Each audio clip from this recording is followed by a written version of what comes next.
After what has been an unprecedented interruption for 2 years due to the COVID-19 pandemic, the global aviation recovery is ongoing, and airlines have been since gradually resuming flights across their networks. Many of these services are on familiar routes, and major markets are again seeing the uptick in passenger traffic. Among these routes are some of the heavily traveled. So in a more positive sign of the aviation recovery, especially in Southeast Asia, some new routes are being offered that were not served prior to the pandemic. This video will highlight 3 of the new routes that will be the first time they will be served by airlines based in Southeast Asia.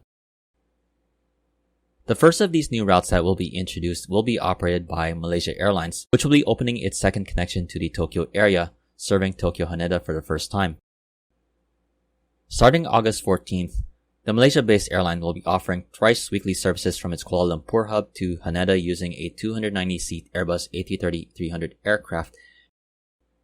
It will be the second route by Malaysia Airlines offered to the Tokyo area, as it currently operates flights to Tokyo Narita, and it will also be the fourth route the airline will be operating to Japan. Malaysia Airlines will be offering flights from Kuala Lumpur to both of the Tokyo area hubs, Haneda and Narita, along with its services to Osaka. In addition, Malaysia Airlines operates a fourth flight between Kota Kinabalu and Narita. The next new service will also involve operating to and from Kuala Lumpur, though this time this will be operated by Thai Air Asia. The Thai-based subsidiary of the Air Asia Group will be setting a milestone, as it will be operating its first international flight out of Bangkok's Suvarnabhumi Airport. While it is the busiest hub of entry for the Kingdom of Thailand, especially for the city of Bangkok, Thai Air Asia primarily usually operates out of Don Muang, the other airport in the city. Starting June 20, Thai Air Asia will be operating daily flights between Bangkok and Kuala Lumpur. Each week there will be at least one flight serving on the route, though the airline will also be operating twice-a-day flights 4 times a week, bringing the total number of flights per week on the route each way to 11 flights weekly. This will be a boost for travelers with plans for connecting between Bangkok and Kuala Lumpur, with Thai Air Asia operating flights to both of the Bangkok area hubs. Along with the soon-to-start flights from Suvarnabhumi, Thai Air Asia also operates flights from Don Muang to Kuala Lumpur 3 times daily.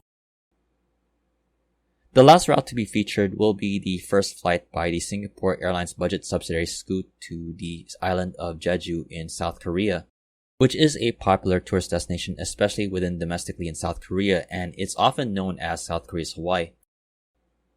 Starting June 15, Scoot will be operating twice-weekly flights between Singapore and Jeju using its 236-seat Airbus A321neos. And this new service will be following the planned lifting of the temporary suspension of visa fee entry for international tourists to the island on June 1st. This will be the first connection to Singapore for the island of Jeju and a major boost for the tourism industry there.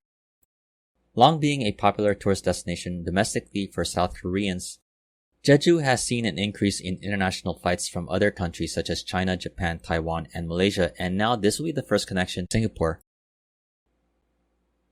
These are some of the new routes that have been announced by the airlines, and it seems like there is a new beginning and new opportunities as airlines are mounting their recoveries.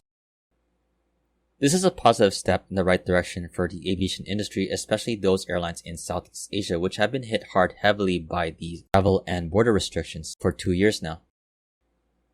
This is a trend that we'll be seeing in the next few months, as there are other notable resumptions of flights, including the first international flights out of Cebu, the central Philippine city, by Cebu Pacific to the city of Seoul, along with Firefly's planned resumption of flights between Subang near Kuala Lumpur to Singapore's second airport, Seletar. As air travel demand picks up and travelers are gradually returning to the skies, barring any unforeseen circumstances, we could see a further recovery and new opportunities of travel starting across the Asia Pacific. I definitely hope you enjoyed this video. If you liked it, please like, comment, share, and subscribe. This has been Flights in Asia, highlighting the news and updates from the aviation and travel scene in the Asia Pacific. For more of the latest updates, you can check out the website at www.flightsinasia.com. In the meantime, thank you for watching and have a great day.